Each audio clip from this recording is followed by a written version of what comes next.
అందరికీ నమస్కారాలు. ఈరోజు మనం అందరం కూడా బుడమేరు డ్రైన్ పైన కట్టినటువంటి బ్రిడ్జి మీద నిలబడుకొని మనం మాట్లాడుతున్నాం. పక్కనే VTPS అది. ఈ నీళ్లు VTPS నుంచి ఇబ్రహీంపట్నం వెళ్లి పవిత్ర సంఘం దగ్గర కృష్ణానదిలో కలుస్తుంది. ఈరోజు ఇంకొక పక్కన చూస్తే ఏదైతే ఈ ఏరియా అంతా కూడా విజయవాడ సిటీకి వస్తుంది. ఇక్కడనే ఎగ్జాక్ట్ గా 3 గంటలు పడ్డాయి. 3 గంటలు పడితే గడిచిన ప్రభుత్వం ఏమాత్రం పట్టించుకోలేదు. పట్టించుకోకుండా ఈరోజు ఈ గంటల వల్ల పెద్ద ఎత్తున ఈ ప్రాంతానికి నష్టం వచ్చింది. ఏదైతే మనందరం బుడమేరు ఒక్కొక్కసారి చాలా ఫెరోషియస్ గా వస్తుంది. అలాంటి ఫెరోషియస్ గా వచ్చే ఈ బుడమేరుని కట్టడి చేయకపోతే ఆ నీళ్లన్నీ కూడా విజయవాడ మీద పడే పరిస్థితి వస్తుంది. అదే నిన్న జరిగింది. మొదటి 2-3 రోజులు ఏం చేయాలని అర్థం కాని పరిస్థితి. అయోమయంలోకి వచ్చాం. ఎట్లా నియంత్రణ చేయాలని తెలియదు. దీనివల్ల మనం చూస్తే వీళ్ళు చేసినటువంటి దుర్మార్గమైన కార్యక్రమం. ఒక పక్క ప్రకృతి కన్నెర్ర చేసింది. చరిత్రలో ఎప్పుడూ పడని వర్షాలు పడ్డాయి. కృష్ణా నదిలో పెద్ద ఎత్తున 11,43,000 క్యూసెక్స్ నీళ్లొచ్చాయి. అదే సమయంలో బుడమేరు పెద్ద ఎత్తున వచ్చింది. పక్కనుండే డ్రైన్స్ కూడా పొంగొచ్చాయి. అన్నీ కలిసి ఈరోజు ప్రజా జీవితాన్ని అతలాకుతలం చేసే పరిస్థితికి వచ్చింది. ఈరోజు ఇక్కడనే ఇంకొక డ్రైన్ మన వాళ్ళు పులిబాగు వచ్చింది. ఇక్కడనే వచ్చింది. ఆ పులిబాగు వచ్చిన తర్వాత మొత్తం అది కట్ చేసుకుని అది వచ్చే ముందైతే అక్కడి నుంచి ఆ పులివాగు రావడం, పులివాగు నుంచి నీళ్లన్నీ ఈ ఊర్లోకి రావడం వచ్చింది. శాంతినగరం ఈ ఊర్లోకి మొత్తం నీళ్లు వచ్చే పరిస్థితి వచ్చాయి. అక్కడ ఎప్పుడైతే బ్రీచ్ అయిందో ఆ బ్రీచ్ నుంచి మళ్ళా ఫర్దర్ గా బ్రీచ్ అయి ఆ నీళ్లన్నీ కూడా టౌన్ లేకి 9 అడుగులు కిందికి కోసపోయే పరిస్థితికి వచ్చింది. దీన్ని రామానాయుడు గారు ఇంజనీరింగ్ డిపార్ట్మెంట్ ఇక్కడే ఉండి రాత్రింబగుళ్ళు పనిచేశారు. నిద్రాహారాలు మన పనిచేశారు. ఆర్మీ కూడా చేతులు తీసే పరిస్థితికి వచ్చారు. చాలా దిక్కల మేము బ్రీచ్లు క్లోజ్ చేశాం గాని ఈ బ్రీచ్ క్లోజ్ చేయడంలో మా దగ్గర సగిన టెక్నాలజీ లేదు. దీనికి ఏం చేయాలన్నా మాకు కూడా మార్గం కనపడలేదన్నప్పుడు ధైర్యం చేసి ముందుకు పోయారు. ఒక్కొక్క బోల్డర్ ని మీరు చూస్తే 1 టన్ను బోల్డర్స్ తీసుకొచ్చారు. ఎక్కడ చూసినా నీళ్లు, బురద, వెహికల్స్ పోలేని పరిస్థితి. ప్రొక్లైన్స్ పెట్టుకున్నారు. ప్రొక్లైన్స్ పెట్టుకుని ఒకవేళ బురదలో కూరకపోతే మళ్ళా బయట తీసుకొచ్చారు. బయట తీసుకొచ్చి ఎక్కడికక్కడ 2-3 రోజులు లోకేష్ కూడా ఇక్కడ రావడం, ఎప్పటికప్పుడు ఆయన కూడా ఇక్కడ వీరు పనిచేయడం, డ్రోన్ పెట్టడం, వచ్చిన డ్రోన్ తో వచ్చినటువంటి ఇవన్నీ కూడా తీసుకొని ఏ విధంగా చేయాలనో మానిటర్ చేసుకుంటూ ఈయనతో కూడా రామానాయుడు గారితో సమన్వయం చేసుకున్నారు. రామానాయుడు గారు నేను ఒకటే చెప్పాను, ఏదైతే నీళ్లు వస్తున్నాయి ఆ నీళ్లు కట్టడి చేయకపోతే, కింద నుండే నీళ్లు తీసేయలేకపోతే మనం చేసే ఎఫర్ట్స్ అన్ని కూడా వేస్ట్ అవుతాయి. మనం ఎన్ని ప్రయత్నాలు చేసినా ఏమి చేసినా మనం ముందుకు పోలేమని చెప్పాం. ఈ 2 మార్గాలని చెప్పి ఎప్పటికప్పుడు పనిచేశాం. కిందనంతా కూడా వీళ్లు చేసినట్టు దుర్మార్గమైన కార్యక్రమం. బుడమేరు మొత్తం కబ్జాలు చేశారు. అక్రమ కట్టడాలు కట్టారు. రిజిస్ట్రేషన్ చేసుకున్నారు. తద్వారా నీళ్లు పోలేని పరిస్థితి వచ్చింది. ఎక్కడికక్కడ ఇలాంటి వెంట్లుంటే పూర్తిగా పూడిపోయే పరిస్థితికి వచ్చాయి. అందులో నీళ్లు పోయే పరిస్థితి లేదు. ఎక్కడ చూసినా చెత్త చెదారం 5 ఏళ్లు పెరకపోయి నీళ్లు పోలేని పరిస్థితి వచ్చింది. అన్ని కలిపి దగ్గర 6 లక్షల మంది జీవితాలు అతలాకుతలం అయిపోయినాయి. ఇంకొక పక్కన మేము సర్వ విధాల ప్రయత్నం చేశాం. ప్రతి ఒక్క ఇంటికి ఆహార పొట్లాలు పంపించాలని.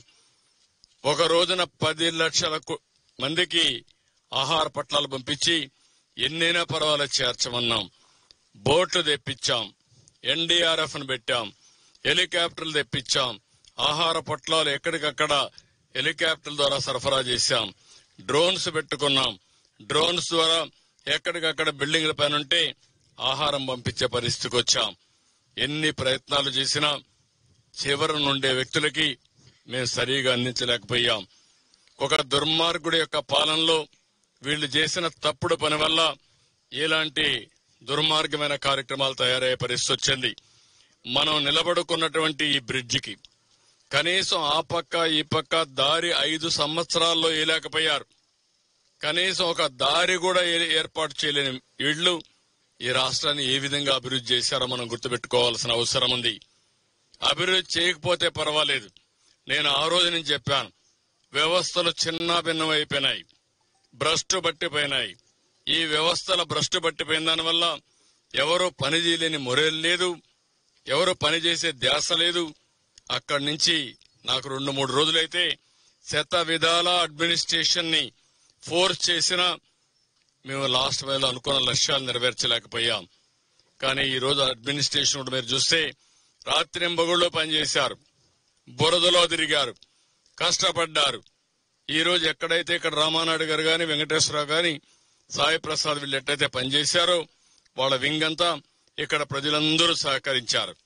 ఎక్కడికక్కడ స్వచ్ఛందంగా ఇక్కడ ఒక లోకల్ కాంట్రాక్టర్ ఉంటే అతను కూడా ముందుకొచ్చి వెంకటేశ్వర అనే కాంట్రాక్టర్ ఏ మాత్రం మొహమాట పడకుండా ఏం చేయాలనో స్వయంగా ఉండి పర్యవేక్షించి ఈ బ్రీచ్ ని క్లోజ్ చేసే పరిస్థితికి వచ్చారు. అది క్లోజ్ చేయకుండా క్లోజ్ చేసిన తర్వాత కూడా మీరు చూశారు, పెద్ద పెద్ద బోల్డర్స్ పెట్టారు. మొదటి రోజున 500-600 క్యూసెక్స్ నీళ్లు మళ్ళా లీకేజ్ మొదలు పెట్టాయి. దానిపైన వాళ్ళ దగ్గరుండే ఒక మెటీరియల్, లేటెస్ట్ మెటీరియల్ ని ఆ టార్బాలిన్ మరిగా ఉండే అంతా కూడా ఆ మెటీరియల్ పేరు జియో మెమరీన్ ఒకటి, దానిపైన ఇంకొకటి కూడా పెట్టి ఏం షీట్ అది హెచ్డిపి రబ్బర్ మిక్సర్ షీట్ అంటున్నారు. నాకు టెక్నికల్ వర్డ్ తెలియదు, ఆయన మాట్లాడుతున్నాడు. అది నేను అంటే చాలా సార్లు చూసాం కానీ ఈ పర్పస్ కు పెట్టాలనేది మనకు ఐడియా లేదు. అది కూడా పెట్టారు, అంటే డబుల్ సెక్యూరిటీ ఇవ్వడానికి. ముందు మెగా వచ్చారు, వాళ్ళ దగ్గరుండే ఒక షీట్ తీసుకొచ్చారు. ఎన్సీసీ వచ్చారు, వాళ్ళ దగ్గరుండే షీట్ తీసుకొచ్చి డబుల్ ప్రొటెక్షన్ ఇచ్చారు. అవి పెట్టడానికి రాజమండ్రి నుంచి గజ ఈతగాళ్లు తీసుకొచ్చారు. మళ్ళా నీళ్లు లోపలికి వెళ్ళాలి, లోపలికి వెళ్లి ఆ షీట్ వేయాలి. ఆ షీట్ మళ్ళా బయట రాకుండా వెయిట్ పెట్టాలి. అవన్నీ వెయిట్ పెట్టి ఎన్ని విధాల ప్రయత్నం చేయాలనో, ఎందుకంటే మామూలు ఈతగాళ్లు లోపలికి కూడా పోలేరు. లోపలికి పోయి ఒక 10 సెకండ్లో 20 సెకండ్లు అక్కడ ఉండి అవి సెట్ చేయాలి. అలాంటి అన్ని, అంటే ఒక విధంగా చెప్పాలంటే ఎన్ని కష్టాలు నష్టాలు ఓర్చాలను అన్ని ఓర్చి కడాన దీన్ని క్లోజ్ చేయగలిగారు. ఇప్పుడు కూడా కొంత లీకేజెస్ ఉన్నాయి. అందుకే ఈరోజు ఆలోచిస్తున్నారు, బండ్ వెడల్పు చేస్తూ మధ్యలో మళ్ళా బండ్ ఫామ్ చేయడానికి ఈ ప్యారలల్ గా క్లే ఇవన్నీ వేసి కన్సాలిడేట్ చేసి వాటర్ ప్రూఫింగ్ కింద తయారు చేయడం కోసం అది కూడా వర్కౌట్ చేస్తున్నారు. ఒక దుర్మార్గమైన పాలన వల్ల ఎంతమంది నష్టపోయారు, ఎంతమంది కష్టపడుతున్నారు, ఈ పని ఎంత కష్టమైందో ఇది ఒక కేస్ స్టడీ. భవిష్యత్తులో కూడా ప్రతి ఒక్కరూ గుర్తుపెట్టుకోవాల్సిన అవసరం ఉంది. ఈ రోజు ఇక్కడ ఉండేవాళ్ళు వచ్చారు, మా ఇండ్లని తడిచిపోయాని. ఒక్కరు కాదు, కొన్ని ఈ రోజుతే ఇప్పటికే 1,00,000 కుటుంబాలు ఎన్యూమరేషన్ కూడా చేశాం. అన్ని కుటుంబాలు ఎన్యూమరేట్ చేస్తున్నాం. కడాన అందరిని రమ్మంటున్నాం. రాష్ట్రంలో ఉండే దాతలు, జాతీయ స్థాయిలో ఉండే వ్యక్తులు కూడా ముందుకు వచ్చారు. స్ఫూర్తిదాయకంగా ముందుకొచ్చి వారికి తోచిన విధంగా అన్ని విధాలా సహకరిస్తున్నారు. కొంతమంది ఫైనాన్షియల్ గా సహకరిస్తున్నారు, కొంతమంది ఆర్థిక ఏదైనా అవసరమైతే స్వచ్ఛందంగా ముందుకొచ్చి బట్టలు గాని ఇవన్నీ తీసుకొచ్చి వాళ్ళు సహకరిస్తున్నారు. అందరూ ఎవ్వడికి తోచిన విధంగా వాళ్ళు సహకరిస్తున్నారు. గాని ఇప్పుడు కూడా వైఎస్ఆర్ కాంగ్రెస్ పార్టీ మాత్రం విషం జిమ్మే పరిస్థితిలో వచ్చారు. వాళ్ళు ఓడిపోయారు కాబట్టి ఈ రాష్ట్రంలో ప్రజల మీద కక్ష తీర్చుకోవాలనే విధంగా పోతున్నారు. ఏ మాత్రం సిగ్గుపడకుండా 3 బోట్లు వదిలిపెట్టారు. ఒక్కోటి 30 టన్నులు. 11,20,000 క్యూసెక్స్ నీళ్లు పోతా ఉంటే బాధ్యత లేకుండా 3 బోట్లు వదిలిపెడితే ఏవైతే కౌంటర్ వెయిట్ వచ్చి అవి గుద్దడం, అదే గాని కౌంటర్ వెయిట్ కాకుండా అదే గాని కాలం గుద్దుంటే కాలం ఆటోమేటిక్ గా కుంగిపోయేది. 15 మెట్రిక్ టన్నుల ఇదైనటువంటి కౌంటర్ వెయిట్ 2గా ఇరిగిపోయే పరిస్థితికి వచ్చింది. రెండు కౌంటర్ వెయిట్లు విరిగిపోయినాయి. అదే కాలం జరుగుంటే, కాలాన్నే కొట్టుంటే ఏమయ్యేదో మనం ఊహించుకోవాల్సిన అవసరం ఉంది. ఇంకా కూడా సిగ్గొదిలి పెట్టి సమర్థించుకునే పరిస్థితిలో ఉన్నారు. మీరు మీ బోర్డ్స్ ని కరెక్ట్ గా పెట్టుకోకపోతే ఎందుకు తీసుకున్నారు, మీవి కాదని అంటున్నారు. మీది కాదంటే మీరు రంగెందుకు వేశారు? మేము అన్ని అడుగుతున్నాం, దానికి సమాధానం చెప్పవలసిన బాధ్యత కాదు. ఇలాంటి వాళ్ళని మామూలుగా ట్రీట్ చేస్తే కూడా లాభం లేదు. ఇది ఒక జాతి ద్రోహం, విద్వేషం. ఎందుకంటే ఒక ప్రాజెక్ట్ ని ఇంత దారుణంగా లెక్కలేనితనంతో ఆ ప్రాజెక్టు యొక్క ఇది చూస్తే 170 సంవత్సరాలు చరిత్ర, 100 సంవత్సరాలు సర్వీస్ చేసిన తర్వాత బ్రిటిష్ వాళ్ళు కట్టిన ఆ ప్రాజెక్ట్ ని ప్రకాశం పంతులు గారి సమయంలో మళ్లీ ఇప్పుడు బ్యారేజ్ కట్టారు. ఇప్పుడుండే బ్యారేజ్ ఆయన కడితే 70 సంవత్సరాలు సర్వీస్ చేసింది. కొన్ని లక్షల ఎకరాలకు గుంటూరు, కృష్ణా, ప్రకాశం, వెస్ట్ గోదావరికి సర్వీస్ చేసే పరిస్థితికి వచ్చింది. అలాంటి ప్రాజెక్టు పట్ల నిర్లక్ష్యమే కాకుండా ఇష్టానుసారంగా మాట్లాడడం చాలా దుర్మార్గం. దీన్ని నేను చాలా తీవ్రంగా ఖండిస్తున్నా. ఇంకో పక్కన ఈ రోజు అందరిని అభినందిస్తున్నా నేను. ఎందుకంటే మళ్ళీ ఇక్కడ ప్రెస్ కాన్ఫరెన్స్ కూడా ఈ రోజు లాస్ట్ గా రేపు మళ్ళా పెడతాం. కానీ ఇక్కడి నుంచే నేను చివరి ప్రెస్ కాన్ఫరెన్స్ ఏదైనా ఉంటే ప్రెస్ రిలీజ్ చేస్తాం. ఈ రోజు మొత్తం ఆఫీసర్స్ కూడా మళ్ళా ఒకసారి సమీక్ష చేసుకుంటున్నాం. ఇప్పటి వరకు 10వ రోజు, 10 రోజులు ఏమాత్రం విశ్రాంతి తీసుకోకుండా రాత్రింబగుళ్లు పనిచేసిన అధికార యంత్రాంగాన్ని మనస్ఫూర్తిగా పేరున అభినందిస్తున్నా, కృతజ్ఞతలు తెలియజేస్తున్నా. మీరు చేసిన త్యాగాలు చరిత్రలో శాశ్వతంగా ఉంటాయి. ఒక్క అధికార యంత్రాంగం ఐఏఎస్ ఆఫీసర్లే కాదు, మొత్తం జిల్లా అడ్మినిస్ట్రేషన్, రాష్ట్రంలో ఉండే అధికార యంత్రాంగం అంతా కూడా రాత్రింబగుళ్లు పనిచేశారు. వీళ్లతో సమానంగా శానిటేషన్ లో పారిశుద్ధ కార్మికులైతే రాత్రింబగుళ్లు ఇవన్నీ కూడా క్లీన్ చేయడంలో చాలా శ్రద్ధ చూపించారు. దగ్గర 7,000 మంది పనిచేశారు. త్రాగునీరు కోసం కొన్ని 100,000 మంది పనిచేశారు. అదే మరి కరెంట్ ఇవ్వడానికి కొన్ని వేల మంది పనిచేశారు. ఈ విధంగా మనం ఆలోచిస్తే ఫుడ్ పాకెట్స్ అయితే కొన్ని లక్షల ఫుడ్ పాకెట్స్ ఎవ్రీడే సరఫరా చేయడం కోసం పెద్ద ఎత్తున శ్రమ చేశారు. ఒక మాటలో చెప్పాలంటే ప్రజలందరూ సహకరించారు. మనసుండే ప్రతి ఒక్కరు దృష్టి పెట్టారు. వారికి తగిన సహాయం చేశారు. 10 రోజుల్లో ఇంత పెద్ద విపత్తుని మళ్ళా ఒక కంట్రోల్ తీసుకొచ్చాం. ఒక యుద్ధమే చేశాం. వరదల పైన ఒక యుద్ధం చేశాం.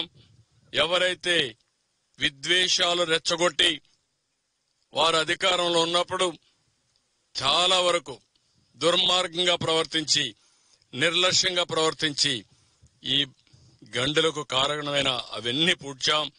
ఒక విధంగా చెప్పాలంటే ఈ గండ్లు పడకుండా ఉండుంటే ఇంత కష్టం ఉండేది కాదు. హ్యాండిల్ చేయడం సులభం. నీళ్లలో పోవాలి. నా జీవితంలో చాలా సంక్షోభాలు చూశాను. ఉదుహుదు చూశాను, సూపర్ సైక్లోన్ చూశాను, తిత్లీ చూశాను. అక్కడ జరిగింది, ఒకసారి విపత్తు వస్తుంది, ఆ విపత్తు వెళ్ళిపోతుంది. ఆ తర్వాత మనం రెస్టరేషన్ గాని రిలీఫ్ గాని ఫాస్ట్ గా చేశాం. ఇక్కడ రిలీఫ్ చేయడానికి కూడా అవకాశం లేదు. 8 అడుగులు, 10 అడుగులు, 12 అడుగుల నీళ్లు, నీటి ప్రవాహం కూడా ఉధృతం. ఓసారి ఎన్డీఆర్ఎఫ్ చేతులెత్తేశారు. మేము వెళితే కొట్టుకొని పోతాం కాబట్టి ఈ ఏరియాలో మేము పోవంటే మళ్లీ అడుక్కొని ఎన్ని విధాల ప్రయత్నం చేయాలో అన్ని విధాల ప్రయత్నం చేశాం. ఆ ప్రాంతాల్లో హెలికాప్టర్లు పంపించాం. హెలికాప్టర్లు కూడా మీరు చూస్తే మొదటి రోజున ఈ బ్రీచ్ ఎప్పుడైతే పడిందో, నీళ్లైతే వచ్చినాయో, ఆ రోజు రాత్రి నేను హోమ్ మినిస్టర్ తో మాట్లాడాను. హోమ్ మినిస్టర్ గారితో మాట్లాడి కేంద్రంలో హెలికాప్టర్స్ పంపించమని ఎన్డీఆర్ఎఫ్ ను పంపించమని, పవర్ బోట్స్ పంపించమని వారికి అప్పుడే చెప్పాను. దాంతో తెల్లవారే కొందికి ఎక్కడెక్కడో ఉండే బోట్లని ఎయిర్ లిఫ్ట్ చేశారు. పంజాబ్ నుంచి పంపించారు, చెన్నై నుంచి పంపించారు, బెంగళూరు నుంచి పంపించారు. వివిధ ప్రాంతాల్లో ఉండే ఈ బోట్లు గాని, అదే మాదిరిగా ఎన్డీఆర్ఎఫ్ స్టాఫ్ ను గాని పెద్ద ఎత్తున పంపించారు. వాళ్ళందరూ వచ్చారు. వాళ్ళందరి సహకారంతో పనిచేశాం. మళ్లీ తక్కువ ఉంటే రెండో రోజు ఇంకా ఎక్కువ తెప్పించాం. ఎన్ని ప్రయత్నాలు చేయాలో అన్ని ప్రయత్నాలు చేసి ఈ రోజు ప్రజల్ని కొంతవరకు ఆదుకోగలిగాం. ప్రాణ నష్టం తగ్గించాం, ఆస్తి నష్టాన్ని తగ్గించలేకపోయాం. ఎందుకంటే ఒక్కసారి నీళ్లు వచ్చిన తర్వాత ఇంట్లో ఉండే అన్ని వస్తువులు, బట్టలు, మంచం, లేకపోతే అక్కడ ఉండే బెడ్, అదే మాదిరిగా వంట చేసే వంట సామాగ్రి, ఫ్యాను, లేకపోతే వంట గ్యాసు, తర్వాత స్టవ్ గాని, ఎలక్ట్రానిక్ గూడ్స్ అన్ని కూడా ప్రతి ఒక్క ఇంట్లో ఒక వాషింగ్ మెషిన్ ఉంది, ఒక మిక్సర్ ఉంది, లేకపోతే ఒక ఫ్రిడ్జ్ ఉంది, లేకపోతే ఒక ఏసీ ఉంటుంది. కొన్ని ఇంట్లో టీవీలున్నాయి. అన్ని కూడా పోయినాయి. ఈ రోజు వాళ్ళందరినీ కూడా పిలిపించి ఎన్ని విధాలా ప్రజలను ఆదుకోవాలో మొట్టమొదటిసారిగా మీరు చూస్తే ఇప్పటికి 40,000 ఇండ్లలో, ఈరోజు 40 కాదు ఇంకా ఎక్కువ ఉంటుంది, అన్ని ఇండ్లలో ఫైర్ ఇంజిన్స్ పంపించి ఇండ్లు క్లీన్ చేసే కార్యక్రమానికి శ్రీకారం చుట్టాం. అదే మరి రోడ్లు క్లీన్ చేసే కార్యక్రమానికి శ్రీకారం చుట్టాం. కొన్ని వేల పంపులు తీసుకొచ్చి వాటర్ లిఫ్ట్ చేసి ఆ వాటర్ ను కూడా కిందికి పంపించే కార్యక్రమాన్ని చేసే పరిస్థితికి వచ్చాం. అంటే ఒక పని కాకుండా ఏది కూడా మ్యాసివ్ గా, ఇన్నోవేటివ్ గా వెళ్ళాం. టెక్నాలజీ ఉపయోగించాం, ఇంకో పక్క మెషిన్స్ ఉపయోగించాం, ఇంకో పక్క మనుషులందరినీ చైతన్యపరిచాం, వినూత్నంగా చేసి ఈ రోజుటికి ఒక మాటలో చెప్పాలంటే యుద్ధంలో గెలిచాం గాని యుద్ధంలో జరిగిన నష్టం మాత్రం ఇంకా వెంటాడుతా ఉంది. వరదలపైన యుద్ధమే చేశాం. యుద్ధంలో కూడా ఒక విధంగా మనం ఆలోచిస్తే యుద్ధంలో కొన్ని లక్షణాలు ఉంటాయి. సాయంత్రం 5 అయితే సన్సెట్ అయితే విరామం, అది యుద్ధ ధర్మం. మళ్ళా నెక్స్ట్ డే తెల్లవారితో సూర్యోదయం అయిన తర్వాతనే యుద్ధం ప్రారంభం అవుతుంది. రాత్రి రెస్ట్ తీసుకోవచ్చు. కానీ ఈ యుద్ధంలో మాత్రం రాత్రి రెస్ట్ తీసుకుంటే ఏమవుతుందో తెలియదు. ఇక్కడ రామానాయుడు గారు ఇక్కడే కూర్చొని మనుషులు పెట్టుకొని ఇక్కడే తూలుతూ ఈయన పనిచేస్తే అందరూ కూడా ఇదే స్ఫూర్తితో ఎక్కడికక్కడ రాత్రింబగుళ్లు పనిచేశారు. ఆ విధంగా రాత్రింబగుళ్లు పనిచేసి స్ఫూర్తిని నింపిన ప్రతి ఒక్కరిని చేతులెత్తి హృదయపూర్వకంగా నమస్కారాలు తెలియజేస్తున్నా, వాళ్ళందరినీ అభినందిస్తున్నా. ఇది సమాజం కోసం మీరు చూపించిన చొరవ, ఈ స్ఫూర్తి శాశ్వతంగా ఉంటుంది. వాళ్ళందరినీ మరొక్కసారి అభినందిస్తూ దీంతోనే పని అయిపోలేదు, ఇంకా చాలా చేయాల్సింది ఉంది. ఎన్యూమరేషన్ స్టార్ట్ చేశాం. ప్రతి ఒక్క ఇంటికి ఎన్యూమరేషన్ టీములు పంపించాం. వాళ్ళు చెప్పిన డేటా అంతా తీసుకున్నాం. యాప్ ద్వారా ఆ డేటా అంతా కలెక్ట్ చేసి ఇప్పటికైతే నేను ఇప్పుడు వచ్చినప్పుడు చూశాను 90,000 కుటుంబాలు డేటా అంతా అప్డేట్ చేశాం. ఇప్పటికి 1,00,000 ఉంటుందేమో. అది అయిన తర్వాత మొత్తం రేపు సాయంత్రానికి డేటా అంతా వస్తుంది. ఇక్కడే కాదు, రాష్ట్రంలో ఇంకా కొన్ని ప్రాంతాల్లో గ్రామాలు లంక గ్రామాలు దెబ్బతిన్నాయి. కొల్లేరు ప్రాంతం దెబ్బతినింది. ఏలూరు రిజర్వాయర్ వల్ల కింది ప్రాంతం దెబ్బతినింది. విశాఖపట్నంలో ల్యాండ్ స్లైడ్ వల్ల కొన్ని దెబ్బతినే పరిస్థితికి వచ్చాయి. అవన్నీ కూడా అధ్యయనం చేస్తున్నాం. రేపు ఎల్లుండో 10 రోజులు నేను ఇక్కడే ఉన్నాను. ఎందుకంటే ఇది ఒక భయంకరమైన విపత్తు, ఎప్పుడు రాని విపత్తు. ఏ ఒక్క నిమిషం కూడా నేను గాని మిగిలిన గాని ఏమారితే చాలా ఇబ్బందులు వస్తాయని ఇక్కడే ఉన్నాను. అయితే ఎప్పటికప్పుడు టెలికాన్ఫరెన్స్లు పెట్టి మా అధికార యంత్రాంగాన్ని, మా కలెక్టర్స్ అందరినీ యాక్టివేట్ చేశాను. వాళ్ళందరూ యాక్టివ్ గా ఉండి ఎక్కడికక్కడ ఏ విధంగా చేయాలనో ప్రాణ నష్టం లేకుండా చేశారు. పంటల ఆస్తుల నష్టం కూడా తగ్గించారు. ఇప్పుడు రీహాబిలిటేషన్ కూడా చేస్తున్నారు. అది కూడా చేసి మినిస్టర్స్ కూడా అక్కడికి వెళ్లి ఎక్కడికక్కడ కోఆర్డినేట్ చేసుకున్నారు. ఈ సమయంలో మీడియాను కూడా అభినందిస్తున్నాం. మీరు కూడా ఒక పాజిటివ్ రోల్ ఎవ్రీ 1 hour కి మేము అడిగితే మేము ఇచ్చిన బులెటిన్స్ గాని, మీరు రిలీజెస్ గాని, మీరు వాలంటరీగా వెళ్లి రిస్క్ తీసుకుని ఏ విధంగా కార్యక్రమాలు చేపట్టాలని చేపట్టారు. ఒక స్ఫూర్తిదాయకంగా రాష్ట్రంలో మీరు సమాచారం అందజేశారు. దాని ఫలితమే ఈరోజు చూస్తే మార్నింగ్ నేను చూస్తే విపరీతంగా పెద్ద ఎత్తున ఎక్కడెక్కడి నుంచో వచ్చి స్పందించారు. కడాన ఒక స్కూల్లో ప్రతి ఒక్క కిడ్, చిన్న పిల్లలు వాళ్ళు పొదుపు చేసుకున్నటువంటి కిడ్నీ బ్యాంక్ నుంచి డబ్బులు తీసుకొచ్చి వరద బాధితులకు సహాయం చేసే పరిస్థితికి వచ్చారు. ఇది నా లైఫ్ లో చాలా చూశాను గాని ఇంత స్ఫూర్తిదాయకంగా ప్రజలు స్పందించిన తీరు మొట్టమొదటిసారి. అదే సమయంలో ఇంత పెద్ద విపత్తు కూడా మొదటిసారి. దీనికి అందరినీ మరొక్కసారి అభినందిస్తూ ఎప్పటికప్పుడు మీకు సమాచారం తెలియజేస్తాం. అల్టిమేట్ గా ప్రతి ఒక్కరికి న్యాయం చేసి మళ్లీ ప్రతి ఒక్కరూ నిలదొక్కునే విధంగా చేయూతనిచ్చి తద్వారా అందరిని ఆదుకుంటాం. ఇది మొదటి విడత మాత్రం ఇంతవరకు జరిగింది. ఈ రోజు సాయంత్రానికి ఎసెన్షియల్ కమాడిటీస్ గాని లేకపోతే ఏం చేయాలో అవన్నీ చేసేస్తున్నాం. రేపటి నుంచి మళ్ళా ఒకసారి సమీక్ష చేసుకుని ఎల్లుండి లోపల అవుతానే మోటార్ బైకులు పోతే ఏం చేయాలి, కంపెనీలతో కూడా మాట్లాడాను. అదే మరి ఎలక్ట్రానిక్ గూడ్స్ అయితే మొత్తం వాళ్ళ ఏజెంట్స్ అందరినీ పిలిపించాను. నేను ఒకటే చెప్పాను, కొంతమంది లేబర్ ఛార్జెస్ అన్ని 100% ఎగ్జామ్ చేస్తామని, ఇంకొక విధంగా స్పేర్ పార్ట్స్ అన్ని 50% వరకు మేము సబ్సిడీ ఇస్తామంటే కాదు, మీ మేనేజ్మెంట్స్ తో మాట్లాడండి, 100% ఇవ్వగలిగితే ఇవ్వండి, సిఎస్ఆర్ ఫండ్స్ వాడి మీరు ఈ కార్యక్రమం కూడా చేయమని ఇప్పుడే సమావేశం పెట్టి వాళ్ళకు కూడా ఆదేశాలు ఇచ్చాను.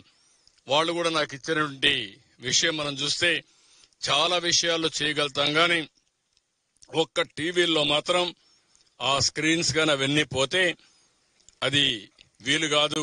ఒకసారి వర్షానికి తడిచిపోతే టీవీలు రీప్లే చేయాల్సి వస్తుంది, 90% పాడైపోతాయని చెప్పారు. ఇక్కడ మిగిలిన వాషింగ్ మెషిన్లు గాని, ఫ్రిడ్జ్లు గాని, ఏసీ గాని, లేకపోతే మీకున్నటువంటి ఫ్యాన్స్ గాని ఇవన్నీ రిపేర్ చేసేదానికి అవకాశం ఉందని చెప్పారు. స్టవ్లు కూడా అవకాశం ఉందని చెప్పారు. అవన్నీ కూడా చేపించి మళ్లీ నార్మల్ లైఫ్ వచ్చే వరకు ప్రతి ఒక్కరూ తిరిగి కోలుకుని ధైర్యంగా ముందుకు పోయే వరకు ప్రజలకు అండగా ఉంటామని చెప్పి మరొకసారి అందరికి విజ్ఞప్తి చేస్తూ మరొకసారి అందరికీ ధన్యవాదాలు, నమస్కారాలు.